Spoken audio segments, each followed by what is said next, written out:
¿Por qué se ha venido abajo? Ah, ya, rapidito.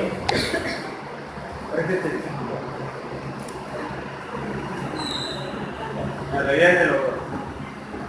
Ya, rapidito. Yo sé que están cansados, yo también tengo clase de los dos. Ya. ¿Qué tienen que saber de cuando el eje y la célula y las hormonas que participan ahí? Rapidito. Gónadas. Yep. Femeninas, masculinas. Las femeninas desde arriba, las masculinas desde abajo. Las masculinas hacia afuera y las femeninas hacia adentro. ¿Sí? En la bolsa escrotal las masculinas. Las femeninas en el centro. ¿En dónde? En la cavidad cervical. Ya lo que habíamos dicho. Y acá, esto es un resumen de resúmenes. Ah. ¿Qué significa eso? ¿Cuál? Todo esto. Miren, Hormonas hormonas productoras. liberadoras del hipotálamo, del hipófisis y de la glándula oral. Cómo estas hormonas ejercen efecto en otras. Lo que está en el blanco es lo que directamente ejerce efecto. Por ejemplo, la hormona liberadora de corticotropina ejerce efecto en dónde? En la glándula suprarrenal. ¿Y qué se produce electronótico? Y para que llegue a la glándula suprarrenal, ¿qué tiene que pasar? Tiene que pasar como un esbozo, un intermedio que sería la hipófisis. La hipófisis va a liberar ¿qué cosa? La propio melanocorticotropina. Y a partir de eso se van a producir la ACTH, la LPH, la NCH y la centrofina, hormonas, que van a ejercer efecto en dónde? En la glándula suprarrenal. ¿Y qué va a producir? La neurocortisol. El caso, por ejemplo, que nos interesa es básicamente esta de acá, el eje gonadal.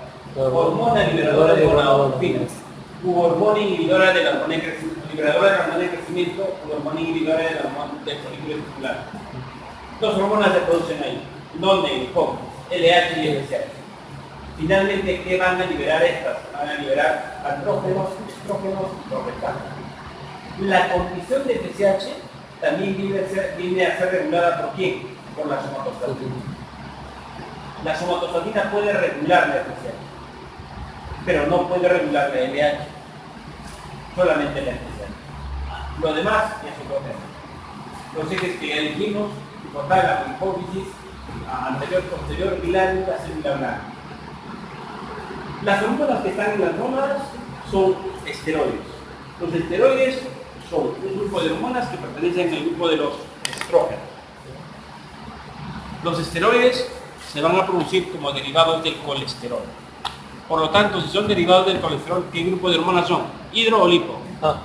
Lipo. Liposolubles. ¿Se almacenan o no se almacenan? No se almacenan. No se almacenan. ¿Es cierto? Miren, el colesterol se convierte en pregnenolona. La pregnenolona se convierte en progesterona y a partir de la progesterona se producen los mineralocorticoides y los glucocorticoides. Principalmente el mineralocorticoide, la aldosterona, glucocorticoides. Ahora, hay otra ruta metabólica que está en resumida cuenta acá. De la pregnenolona se forma la dehidroepiandrostenediona, DEA. Y a partir de ella se producen la androstenediona y la testosterona. La androstenediona puede convertirse en estrona. La testosterona puede convertirse en estradiol. Y eso es importante. Lo que nos hace machos, machitos, machotes es la testosterona. Lo que les hace mujeres, mujeres es el estradiol. Entonces, lo que ustedes tienen como hormona determinante es el estradiol. Nosotros tenemos la testosterona. Pero miren este detalle. La testosterona se puede convertir en estradiol. Les decía que todos producimos las mismas hormonas. Lo que diferencia es en la mujer y el varón es la producción. Doctor, ¿entonces la mujer también produce testosterona? Claro que sí produce testosterona. ¿Tiene testículos? No. Pero tiene glándula suprarrenal. La glándula suprarrenal es la que produce testosterona, andrógenos. Pero esos andrógenos inmediatamente se convierten en estradiol. En cambio, en el varón, esa testosterona en exceso puede convertir en estradiol. Por eso es que algunos varones tienen ginecomastia. Aunque no lo crean. Son pareja. ¿Por qué le miras lo que no tienes que ver? Muy bien. Y tú le permites. Jálale el pelo atrás. A ella es. Ya. Las hormonas esteroideas entonces no solamente se producen en la glándula suprarrenal, se producen en ovarios, testículos y placenta. En el eje gonadal también se producen hormonas esteroideas. En la glándula suprarrenal, les dije mineralocorticoides, y el principal mineralocorticoide es la aldosterona. ¿La aldosterona para qué sirve? Para regular el equilibrio hidroelectrolítico. La aldosterona. Imagínate que tú eres, que tu enamorado es un mineralocorticoide. Y como tu enamorado se llama algo, la aldosterona. Ahora, si tu otro enamorado de la base 2009 se llama glucocorticoide, es el que te corta el sol, cortisol. Ahora, si el otro enamorado es un andrógeno, es de la DEA, de hidroepiandrosterona. Lo vuelven a dejar así con sus enamorados. Ya, esta es la glándula suprarrenal. En los ovarios también se producen hormonas, los andrógenos y los estrógenos y la progesterona. Los andrógenos, androstenediona, testosterona y dihidrotestosterona. Entre la testosterona y la dihidrotestosterona, la más activa fisiológicamente es la dihidrotestosterona. ¿Entendido? Ahora, en los testículos también hay producción de hormonas como la testosterona, andrógenos y estrógenos. En la placenta también se produce. En la placenta les dije que es una glándula cuya principal función no es producir hormonas, pero produce hormonas. La principal función de la placenta es básicamente protección, intercambio gaseoso. Ahora, en el proceso de la reproducción también están las hormonas. Yo sé que este primer paso lo conocen ustedes, todos. La fase de excitación, la fase de definición, la fase del orgasmo, la fase de la resolución, cuando quedan así como carnero degollado. Ahí también funcionan las hormonas. Ustedes quieren darle más pasión a su pareja cuando tienen relaciones sexuales, denle sus besos así, profundos con lengua y todo, ensacabocados. ¿Por qué? Porque la saliva se llena de testosterona. Y si ustedes le pasan a su enamorada testosterona, se va a bloquear. Y viceversa.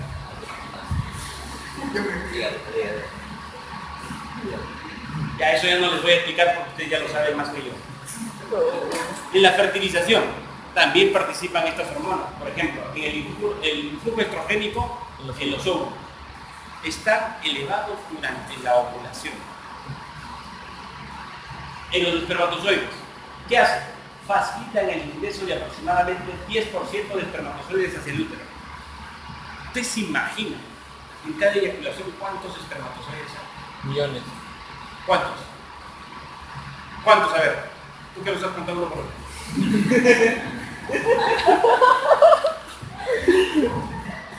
¿Se imaginan ella contando espermatozoide por espermatozoide? ¿Cuántos millones?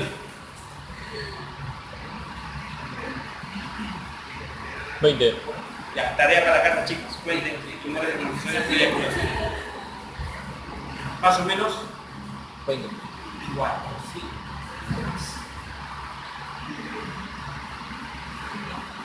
Millones. Espermatozoides. Millones. Pero sí he encontrado, como caso paradójico, si nosotros fuéramos capaces de poner desde la evolución de los Australopithecus, los Ronapithecus y los Pithecanthropus hasta los homínidos, los espermatozoides, si los ponemos de filita en filita, como soldaditos, no alcanzarían la cabeza de un fósforo. Porque son tan pequeñitos, que pegaditos no alcanzarían la cabeza de un fósforo. Claro, pero doctor, yo he visto cuando después de la eyaculación era una masa abundante gelatinosa que se escapaba de mi mano. Es que lo que pasa es que hay también líquido seminal y otros componentes. Ya todos estamos adultos. Es más, algunos son más expertos que yo.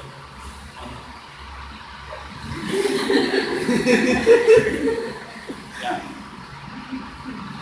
Entonces, ahí también participan los hormonas. Recuerden, después de cada eyaculación, ¿qué tiene que pasar? Tiene que pasar el filtro del cuello uterino. Después de pasar ese filtro del cuello uterino, algunos tienen que pasar hacia la trompa de falopio. ¿No es cierto? Miren, de todo ese montón de espermatozoides, solamente el 10% de la concentración de espermatozoides pasa en el cuello uterino. Y de ese 10% que pasa, solo el 1% logra alcanzar la trompa de falopio. Y de ese 1%, solo un bendito críter alcanza el vagina. Y se desarrollan los demás críteres. Imagínense la delegada en la semana de tecnología médica. Imagínense que sería el colmo cuando terminen embarazados. Sería el colmo. Imagínense la delegada en la semana de tecnología. En el árbol número 18 del jardín botánico. A la 1 de la madrugada. Haciendo movimientos armónicos así perdidos. Miren, el espermatozoide puede vivir más o menos entre 48 a 72 horas en la vagina. Ya ese críter puede fecundar después de 48 horas. En cambio, una vez que llega hacia la trompa de falopio, la fecundación puede ocurrir en el tercio externo de la trompa de falopio. ¿Ya? Sí. Y ahí empieza a dividirse. Y tiene que implantarse en el útero, o sea, tiene que retroceder desde la trompa de falopio hasta el útero, demora entre 48 y 72 horas. Ese aspecto fisiológico es usado para las pastillas anticonceptivas. Claro. Ahora te explico cómo, para que lo apliques. Miren, ustedes saben, presten atención, malditas, presten atención. Ustedes saben que en el cuello uterino no es simplemente un conducto, hay secreción de mucus. Esa secreción de mucus tiene anticuerpos. Algunos, los espermatozoides son, se imaginan ustedes una historia de espermatozoides. Ustedes han visto Leonidas y sus 300. Ah, sí. Es igualito. Los primeros 300 espermatozoides son los que se enfrentan con todas las bacterias de la vagina. A continuación, los otros 300 se enfrentan con las bacterias y con el mucus del cuello uterino. Y mueren, ¿ah? Mueren. Entonces, mueren, pero abren paso a los demás. Bueno, o sea, primera barrera, los microorganismos de la vagina. Segunda barrera, el mucus del cuello uterino. Tercera barrera, el conducto que va a comunicar con la trompa de falopio. En todas esas barreras se pueden modificar. Me explico mejor. Si pasa en la trompa de falopio, hay unas microvellosidades que facilitan el desplazamiento del espermatozoide. Las pastillas anticonceptivas lo que hacen, por ejemplo, es en la primera barrera, ¿qué hacen? Espesar el mucus. No pasa. Entonces no pasa, ya no son 300, ahí se bloquean bastante. Lo otro que hacen los anticonceptivos son bloquea el movimiento ciliar del conducto de la trompa de falopio. Entonces los espermatozoides, por más que lleguen, van a tener que hacer doble esfuerzo, algunos no llegan. Tercera condición donde actúan a nivel de la implantación. No se deja implantar. Claro. Ajá, sí. Una vez que ya fecundó, retroceden al útero, pero no permite su implantación. Es en esos 3 niveles donde actúan las pastillas anticonceptivas. Por lo tanto, no hay embarazo. Pero no son 100% efectivas. Pero no son 100% efectivas. No son 100% efectivas. No son 100% efectivas. Pero fisiológicamente se explica por eso. Ahora, doctor, pero no solamente son barreras, son también un juego de hormonas. Casi todas, si no todas, niña, atiende. Pobre de ti que te embaraces nomás. Pobre de ti que te embaraces nomás. Ni me busques, ¿sabes? Bien, no me eches la culpa. Todas tienen hormona estradiol. Ah, sí. Ahora, les dije ayer que en hormonas 1 más 1 no es 2, 1 más 1 puede ser 1000. ¿Está bien? Entonces, si es una persona que normalmente consume hormonas o se protege con hormonas, tiene que hacerlo con mucho cuidado. Tiene que ser evaluado por el médico. El médico tiene que valorar su condición fisiológica. Porque, ¿qué sucede? Por ejemplo, con la pastilla del día siguiente, ¿qué sucede? Es un método de emergencia. Pero ¿qué tiene la pastilla del día siguiente? Primero, bloquea esas zonas que les dije y además tiene hormonas. Entonces, como a veces por ignorancia dicen, no, este mes no me pasa nada, hago mis cochinaditas ricas, me tomo la pastilla siguiente, no pasó nada. Al siguiente mes igual, hago mis cochinaditas ricas, disfruto y me tomo la pastilla siguiente, no pasó nada. Lo que está pasando no es para ese momento, lo que está pasando es para el tiempo. Porque las hormonas se están acumulando. Entonces, de acá a unos 15 años a 20 años, quién sabe si estás comenzando con quien estás ahora. Porque ¿qué va a suceder? ¿Qué problemas pueden presentarse? Problemas de hipertensión, problemas de coagulopatía, problemas de alteración hormonal, problemas de osteoporosis, problemas de aceleración de la premenopausia o de la menopausia misma. Claro, ahora vas a disfrutar, cochinadita rica, vas a disfrutar, Pero vas a gozar, pero de acá a 25 años a ver si vas a decir lo mismo. Las hormonas son métodos que tienen que ser evaluados por el médico. endocrino. La pastilla del día siguiente son métodos que sirven de emergencia, no de todos los meses. De ahora en adelante no lo vuelvas a usar. Estamos en enero. Pero, Máximo 1 o 2 veces al año, máximo. Doctor, pero a mí me gusta hacer mis cochinaditas ricas, ¿cómo hago? Doble condón. Que se protege. ¿No es cierto? Ahora ya han salido condones para mujeres. Ahora, más seguro usan los dos. No, ¿cómo que no? no puedo. Ahora, hay otro método en función al ciclo menstrual. Pero van a ver, eso al final para lo que se queda. No, profe, quiero preguntar justamente. No, yo leyendo, había leído que si una chica que tenía un ciclo regular tomaba pastillas anticonceptivas, alteraba eso, se volvía irregular. Es cierto. Porque vamos a ver eso. Ah, chévere. Y mire, en la implantación también actúan las hormonas. Por eso que las hormonas anticonceptivas hacen efecto en ellas. Mire, en la implantación, la progesterona secretada por el cuerpo glúteo induce a cambios secretores del endometrio.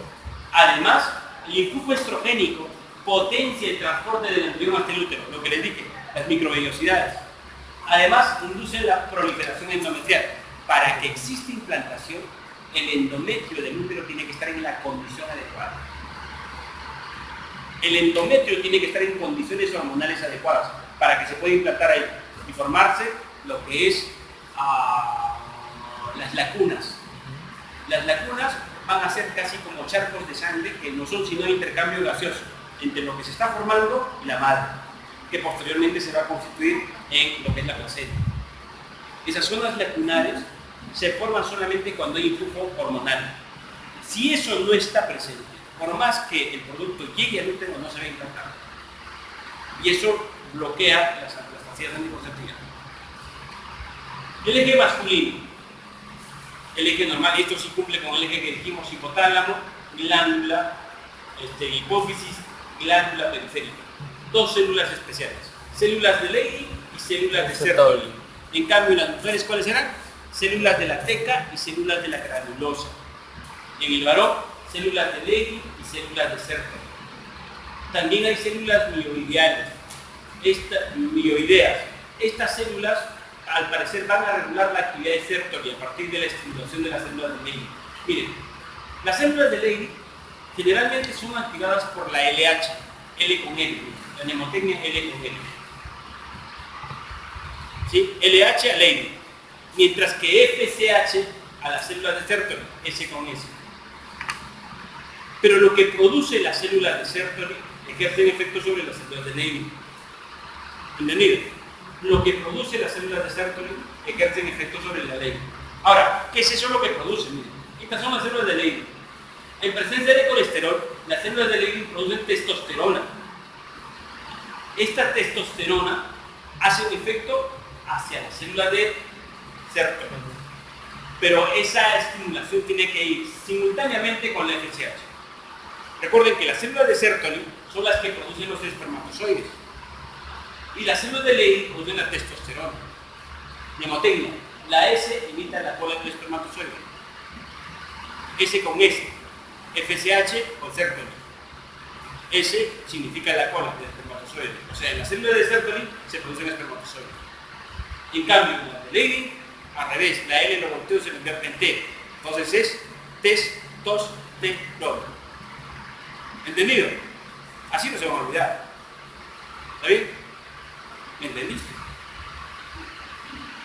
¿Segura? Listo. Ahora bien, esto era como les digo cuando practicaba físico-culturismo. Querían sacar mi imagen de mi cuerpo, no han podido. El hipotálamo a la hipófisis, hormona liberadora de gonadotrofinas. De la hipófisis, ¿qué cosa? LH y FSH. Ya dijimos, L con L, Leydig. FSH con quién? Con Sertoli. Cércoles, muy bien. En el testículo, ¿qué hace? Produce la de Leydig, testosterona. Pero dijimos que la testosterona no es fisiológicamente muy activa. La que es activa es la dihidrotestosterona. Es esta. ¿No es cierto? Pero la testosterona se convierte en dihidrotestosterona siempre y cuando exista una enzima, la 5-alfa reductasa. Y la dihidrotestosterona dijimos que se podía convertir en estradiol en presencia de una aromatasa. Ahora bien, las de Sertoli, dijimos S con S, FSH, Sertoli y espermatozoides. Ahí está. Pero además va a producir una hormona que se conoce como la inhibina. La inhibina, al parecer, va a regular básicamente la actividad de la FSH. O sea, va a actuar sobre la FSH. En cambio, la testosterona producida por las células de Leydig va a regular a niveles superiores, o sea, a niveles del hipotálamo, la liberación de la hormona liberadora de gonadotrofinas. Me explico mejor. Esto es un adulto, pero en un adolescente y en un niño es diferente. En un niño y un adolescente es diferente. En un recién nacido peor. ¿Ustedes han visto recién nacidos varones? A ver, ¿quién ha visto un recién nacido varón? ¿Nadie? Sí has visto, ¿no es cierto? ¿Lo has visto? ¿Has visto? Varoncito, ¿cómo son sus testículos? Plano, pegadito. No, pero es grande. Deberían de haber descendido ya en el nacimiento. Claro, es una sociedad criptogamia, ¿no? Claro. Criptorquidia. Sí, pero son testículos grandes. ¿Sí? Vas a ver. No compare con el de su enamorado, ¿no? El recién nacido es mucho más grande. Proporcionalmente es mucho más grande. Posteriormente se hace más pequeño. Ahora, si comparamos con el de tu enamorado. Pero el testículo tiene que estar afuera, porque si se queda adentro, recuerden que el testículo ¿dónde se forma? En la región abdominal y desciende por el conducto inguinal hacia la bolsa escrotal. Teóricamente debió haber descendido antes del nacimiento, porque si eso no ocurriese, ¿qué va a pasar?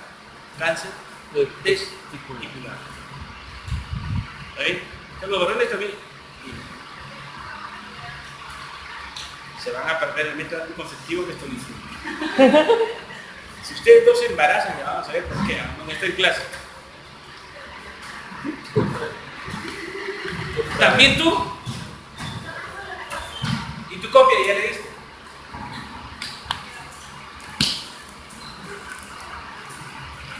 Solo hasta mañana aceptamos las copias, ¿eh? Y ahí ya no, para hacer la lista original. ¿Vale? Solo hasta mañana. Chao, cuídate. Oye, ¿es un grupo de repaso de física? A histología. A Pero histología. yo vi un sábado, por ahí Ya, no había sigamos podido. entonces.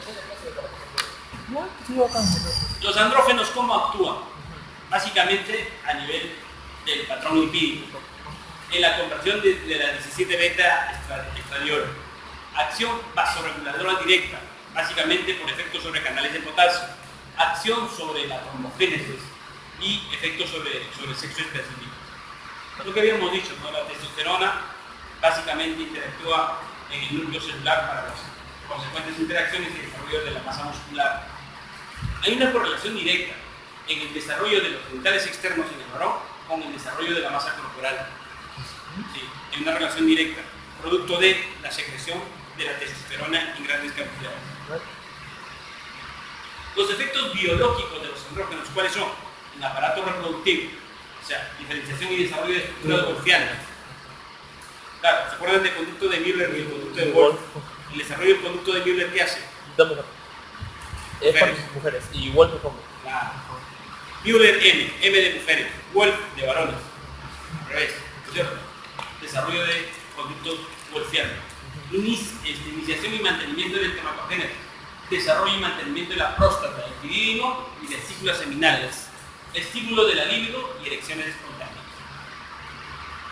Ustedes, chicas, van a ser mamás algún día. Y quién sabe, tendrán hijos varones, pero no se sorprendan. Los varones se lo han vivido esto. ¿Te acuerdas tú cuando tenías tus 12 años? ¿Qué pasaba en las noches de tu cintura para abajo? ¿No es cierto? Levantabas carpa y de pronto tu truza amanecía mojada y tu mano pegajosa. No era tanto. Eso ya vino después. La libido es el sistema de regulación del apetito sexual o la inhibición del apetito sexual. Claro, de la libertad de hacer las cosas a voluntad, pero relacionado con el sexo. No, libido no era el impulso sexual que uno puede tener. Claro, el impulso. El impulso. Oh, expresa. La libido tiene que ver con eso. Cuando se activa la libido tienes mayor. Cuando se inhibe, bloquea. En los deportistas, por ejemplo, de alta competencia, se bloquea la libido. No tienen en buena cuenta apetito sexual. Porque las hormonas la bloquean. Abundante cantidad de cortisol. El cortisol bloquea la libido. Y el cortisol es la hormona que se libera cuando hay gran esfuerzo. Cuando uno hace ejercicio, por ejemplo, en las mañanas, ¿por qué quieren hacer ejercicio en las mañanas? Porque se secreta abundante cortisol y se secreta abundante endorfinas y encefalinas. Las endorfinas y las encefalinas son opiáceos hormonales naturales del cuerpo. Claro. Y ustedes van a ver, si en la mañana salen a correr o hacen ejercicios, van a sentir que el día es tranquilo. ¿No es cierto? Se sienten relajados por las endorfinas y encefalinas y por el cortisol. El cortisol es la hormona del estrés. Y eso también bloquea la libido.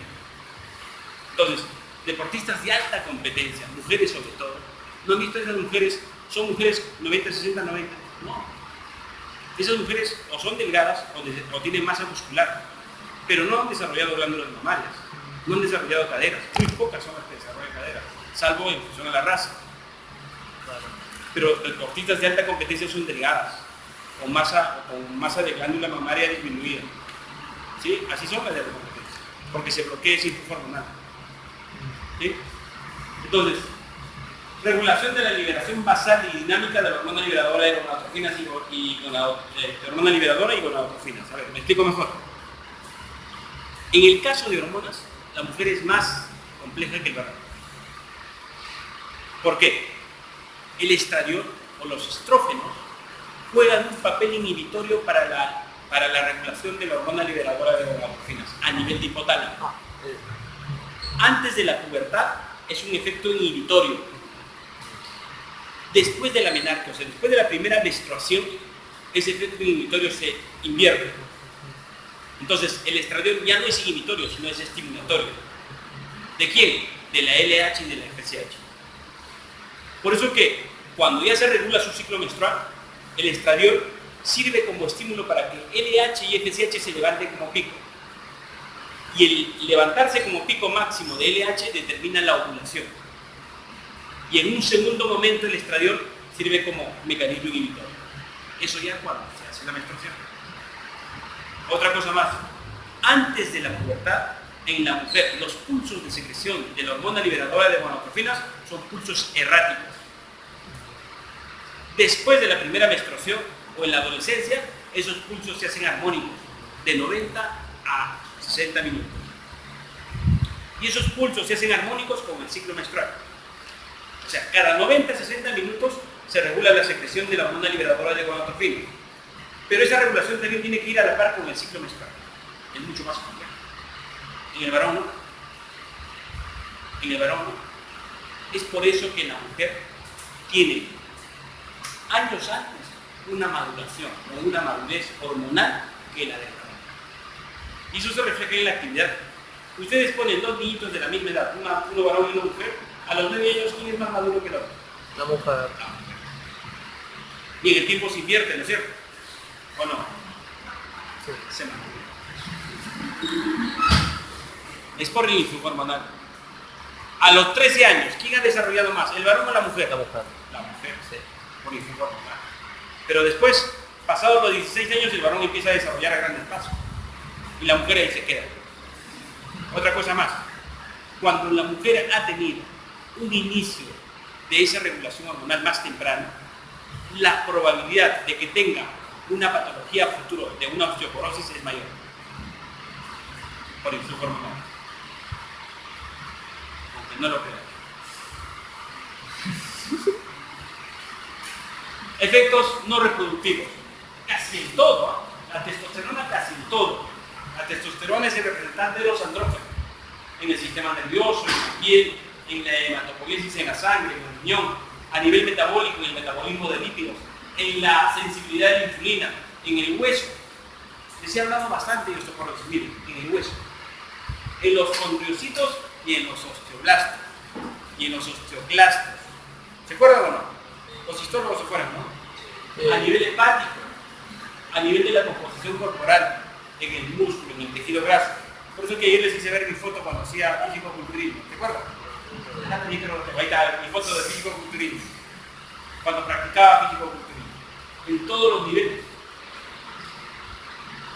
Bueno, ese no, de la época femenino. En la mujer el caso también es un poquito más complejo. ¿Por qué? Porque a nivel ovárico la mujer va a desarrollar el folículo de Graf, va a desarrollar como influjo hormonal o a partir del influjo hormonal, específicamente la hormona folículo estimulante. Y posteriormente, quien entra en juego es la hormona LH para liberar el óvulo. Pero ese folículo de Graf no es simplemente el contenido del óvulo, sino otro conglomerado de células. ¿Sí? Ese conglomerado de células, uno de ellos va a ser la teca y otra va a ser la granulosa. ¿Está bien? Entonces, ¿cómo se da ese proceso? El hipotálamo libera hormona liberadora de gonadotrofinas e hipófisis. Dijimos que en la infancia, esta regulación de esta hormona que va a determinar todo este proceso posterior va a ser rápido. Por eso que en la infancia no ovulan las chicas. Ovulan siempre y cuando haya entrado en armonía esos pulsos de secreción de esta hormona conjuntamente con el ciclo menstrual. Ahí recién ovulan. Si no, no ovularían.